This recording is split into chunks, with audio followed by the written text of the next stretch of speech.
Eder. Mech. Pallister. Il mistero di Liliana Resinovic, nuove perizie e dubbi su un possibile omicidio. Liliana Resinovic non si è tolta la vita. Non aveva motivo di farlo.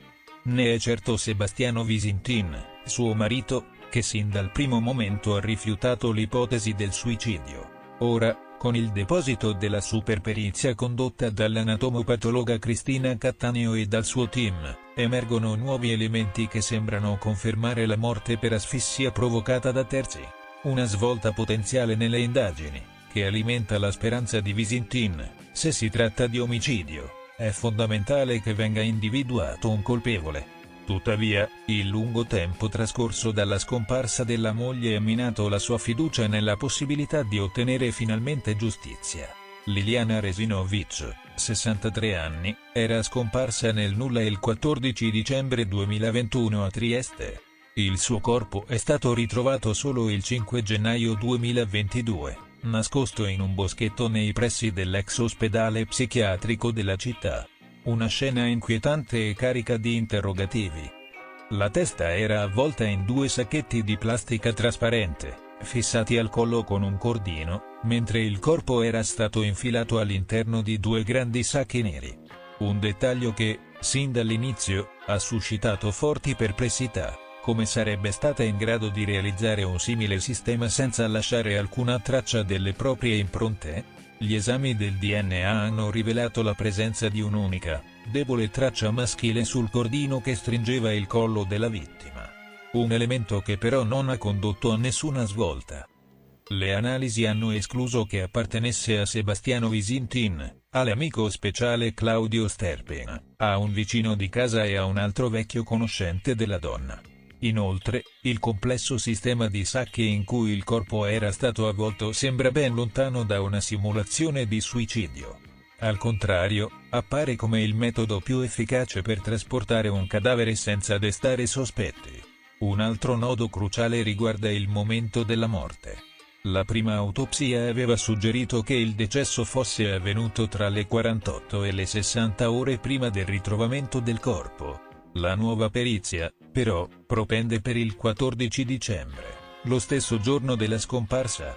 Se questa ipotesi venisse confermata, significherebbe che il corpo di Liliana è rimasto nascosto per 22 giorni in un luogo molto freddo. Oppure che si trovava già nel boschetto e nessuno lo ha notato fino al ritrovamento. Le dichiarazioni di Sebastiano Visintin: non credo al suicidio. Sebastiano Visintin ha sempre respinto con fermezza la tesi del suicidio. Liliana stava bene, non aveva problemi, non c'era alcuna ragione perché compisse un gesto simile, afferma il marito. Una convinzione che lo ha spinto a opporsi alla richiesta di archiviazione avanzata dalla procura dopo i risultati della prima autopsia. Se si tratta di omicidio, però, resta da chiarire il movente. Mi auguro che la perizia possa fornire elementi utili a comprendere cosa sia davvero accaduto, aggiunge Visintin. Dopo oltre 3 anni dalla scomparsa di sua moglie, le risposte sono ancora poche. Spero che la procura decida di sentire di nuovo tutti, me, Claudio Sterpena, i vicini di casa. Penso che tutti abbiano qualcosa da raccontare. Ma chi avrebbe potuto volere la morte di Liliana Resinovic? Non c'era nessuno che le volesse male, sostiene il marito. Viaggiavamo molto, le piaceva la bicicletta, avevamo amici anche all'estero. La nostra era una vita semplice, ma piena di interessi e affetti. Un'aggressione da parte di uno sconosciuto? Una delle ipotesi ancora in piedi è quella di un'aggressione da parte di uno sconosciuto. Un caso che richiama alla memoria episodi come l'omicidio di Sharon Verzeni, avvenuto la scorsa estate a Terno d'Isola. È ancora troppo presto per dirlo, commenta Visintin. Con i nuovi elementi a disposizione, bisogna valutare meglio le circostanze della morte, come, quando e perché è avvenuta, le nuove perizie e i dettagli mai chiariti. Il nuovo esame medico-legale potrebbe essere decisivo per la ricostruzione dell'accaduto. La perizia, redatta dall'anatomopatologa Cristina Cattaneo, dai medici legali Stefano Tambuzzi e Biagio Eugenio Leone, e dall'entomologo Stefano Vanin, ha l'obiettivo di stabilire con maggiore precisione la data della morte e la natura delle lesioni riscontrate sul corpo di Liliana. Nel corso delle indagini, infatti, erano emersi dettagli mai esaminati con la dovuta attenzione. Tra questi, alcune piccole lesioni al volto e una possibile frattura alla lamina della seconda vertebra toracica. Se confermata, questa frattura potrebbe essere avvenuta poco prima del decesso e fornire un nuovo tassello alla ricostruzione degli eventi. Un'indagine ancora senza risposte. Dopo 3 anni, la vicenda di Liliana Resinovic resta avvolta nel mistero. Nel frattempo, l'inchiesta passa nelle mani di un nuovo pubblico ministero, dopo che il magistrato precedentemente incaricato è stato destinato ad altro servizio. Un cambio che potrebbe influire sul corso delle indagini, con l'auspicio che si proceda con un approfondimento più accurato. Nel frattempo, Sebastiano Visintin attende di poter dare una degna sepoltura a sua moglie. C'è un locolo con la sua fotografia, ma non c'è ancora una tomba, racconta. Non ho un posto dove andarla a trovare. Aspetto il momento in cui potrò finalmente darle pace. Il mistero sulla morte di Liliana Resinovic è ancora lontano dall'essere risolto. Ma con le nuove perizie, la speranza è che si possa finalmente fare luce su una vicenda che ha lasciato troppi interrogativi senza risposta. Io ho detto da subito che questo è un lavoro fatto da più persone, 2 sono già poche, uno solo è escluso, anche e soprattutto per portarla dove è stata trovata. Lì ci vogliono 2 super minimo e meglio 3 che 2. Io sono abbastanza convinto che potrebbe essere l'arma del delitto, il cuscino del suo letto, che secondo me è scomparso, perché lo si vedeva sul letto i primi tempi nelle riprese che facevano di casa sua, e dopo al posto del suo cuscino è comparso uno a disegni, a fioroni, quadrato anziché lungo, come tutti i cuscini della camera. Non poteva tenersi nascosto da qualche parte. Io sono convinto, per come noi eravamo in contatto fisso sempre, non passava giorno che non ci sentivamo anche 2 o 3 volte, ed è emerso quantomeno dei messaggi, perché il messaggio lo mandava quando non poteva telefonare, vuol dire che aveva il marito vicino. Se no arrivava una chiamata, magari di 20 secondi, ma ci sentivamo sempre. Lei non è escluso che sia stata tenuta nel baule di qualche macchina, e la macchina tenuta in un luogo freddo, costante. Poniamo che questo omicidio non sia organizzato e c'entri Sebastiano, dovremmo addirittura pensare che ha messo di mezzo una sosia? Altri lo erano da sempre, sicurissimi che sia lei, per conto nostro, per conto mio anche, potrebbe piuttosto essere una sosia, che è stata vista poi alcuni giorni dopo gironzolare per la piazza dell'ospedale. Io mi aspetto finalmente che venga scoperta la verità, e la verità non è neanche un'unghia di quello che è stato detto finora. Il 14 dicembre da Piazzale Gioberti in poi Lilli è come se avesse messo le ali, perché la donna che scende lungo via Damiano Chiesa, in quelle immagini che noi tutti conosciamo, con i sacchetti in mano, è Liliana. Liliana poi si libera della spazzatura, come noi abbiamo visto, incrocia via San Cilino, dove probabilmente viene vista dalla fruttivendola, per poi passeggiare lungo le strisce pedonali inquadrata dalla telecamera di un autobus. Voi dovete valutare questo, che da casa di Lilli fino alle strisce pedonali di Piazzale Gioberti ci muoviamo intorno neanche 1 chilometro di strada, che si fa in pochi minuti, e in quei pochi minuti, in quei pochi passi che fa, viene vista da più telecamere, viene vista da un autobus che la fotografa e la videoregistra, viene vista da una fruttivendola. Dopodiché Lilli inizia il suo percorso o verso la Guind, come aveva detto a Claudio Sterpin alle 8:22 in quella telefonata, oppure verso il Boschetto, in quella che era la ricostruzione disintegrata dalla nuova medicina legale, che era la ricostruzione dell'ipotesi del suicidio, che per 3 anni e mezzo purtroppo abbiamo dovuto sentire costantemente in tutte le salse.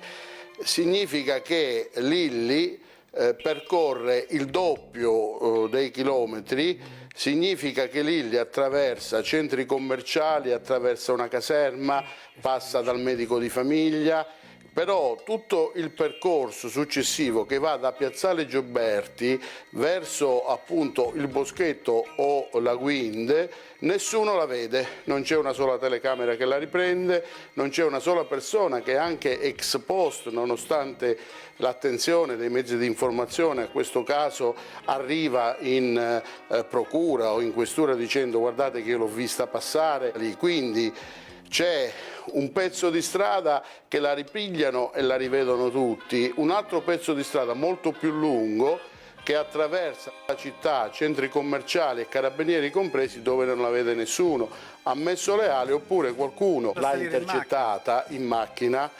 Io sono convinto di questo, certo, magari a poterlo dimostrare, però facendo questa deduzione logica, questo secondo me è possibile. L'ultima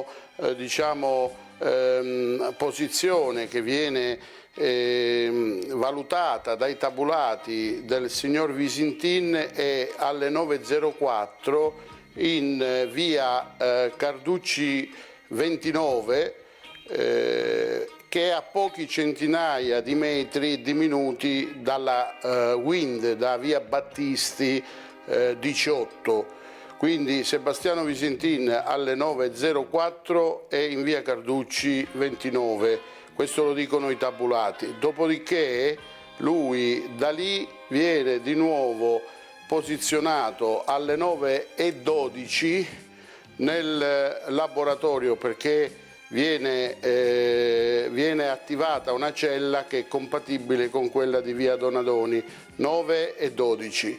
Dopodiché il telefono di Sebastiano Visintin non dà più segnale dalle 9.12 alle 12.10 dello stesso giorno. L'epoca della morte è una delle grandi sfide della medicina legale, e i moltissimi casi che io ho seguito, abbiamo assistito da Meredith a Melania e altri casi conosciuti, Sarascazzi, che è stato un grande ping pong, che è stato un grande problema questa dell'epoca della morte. Quindi non mi aspetto delle risposte dalla sola medicina legale. La medicina legale, se non si associa alla lettura dei fatti, ai dati circostanziali, da sola non sempre riesce a dare delle risposte. Quindi qua dobbiamo vedere i dati circostanziali, cioè gli abiti puliti, gli stessi abiti, bisogna vedere il contenuto gastrico, l'accurata depilazione, bisogna vedere altre circostanze che, unite poi alle valutazioni della medicina legale, possono portare a orientare verso un tipo di situazione o verso un'altra. La Procura ha sempre pensato che fosse il 14 dicembre perché, pur accedendo ad un'ipotesi che noi abbiamo sempre contrastato, quella del suicidio, ha sempre detto che la donna era partita da casa e con un kit casalingo del suicidio, sacchetti, cordino e quant'altro, era andata nel bosco a suicidarsi. Quindi l'idea della Procura sui dati circostanziali era quella. Io, finché non leggo cosa ha scritto la professoressa Cattaneo, ho delle difficoltà a valutare le cose, perché dobbiamo stare ancorati ai fatti. C'è un primo step. In questa vicenda abbiamo raggiunto un primo step, mi sembra, che è quello di superare quella che si chiama tecnicamente la prova generica. Nelle vicende di morte equivoca e sospetta bisogna capire se si tratta di incidente, di omicidio o di suicidio. Oggi è facile dirlo, va bene, facciamo finta che non è successo niente, ma se ci troviamo a 4 anni, quando 4 anni servono per chiudere un processo di primo e di secondo grado, è perché questo dato non era affatto pacifico, è stato anche con veemenza sostenuto questo dato. Quindi voglio dire, abbiamo raggiunto un primo step, mi auguro, e allora poi adesso leggendo i collegi di tecnici inizieranno a elaborare gli 25 punti. E mi permetto di dire, in un momento dove c'era stata da poco una riforma, la riforma Cartabia, che ha molto stretto sulle possibilità di un GIP di accogliere le opposizioni all'archiviazione. Ci sono un po' di persone che a mio avviso non sono state mai sentite neanche dagli inquirenti, salvo se non sia successo negli ultimi tempi e io non conosco questo dato. Noi abbiamo indicato alcuni amici della coppia che frequentavano in modo assiduo, soprattutto negli ultimi tempi, la coppia. Noi l'abbiamo sentita a indagini difensive, abbiamo inviato ovviamente, come abbiamo sempre fatto, alla Procura di Trieste, ma a noi non risulta che siano state sentite. Non è stata mai sentita dalla Procura, a meno che non è successo, ripeto, negli ultimi tempi, l'albergatrice, che era una che conosceva la coppia, che si è fatta portatrice di valutazioni e di dichiarazioni molto precise. Quindi ancora sotto il profilo degli elementi dichiarativi persone da ascoltare ce ne sono, secondo me, perché adesso dopo aver finalmente letto e capito cosa ci dice la professoressa Cattaneo, è evidente che bisogna ricominciare con un piglio diverso e con una profondità diversa. Non erano stati fino all'archiviazione mai sequestrati i telefonini di Claudio, i telefonini di Sebastiano, di Covalero, e estratti tutti i dati, soprattutto i dati che vengono dal tabulato telematico, quindi dalla messaggistica istantanea.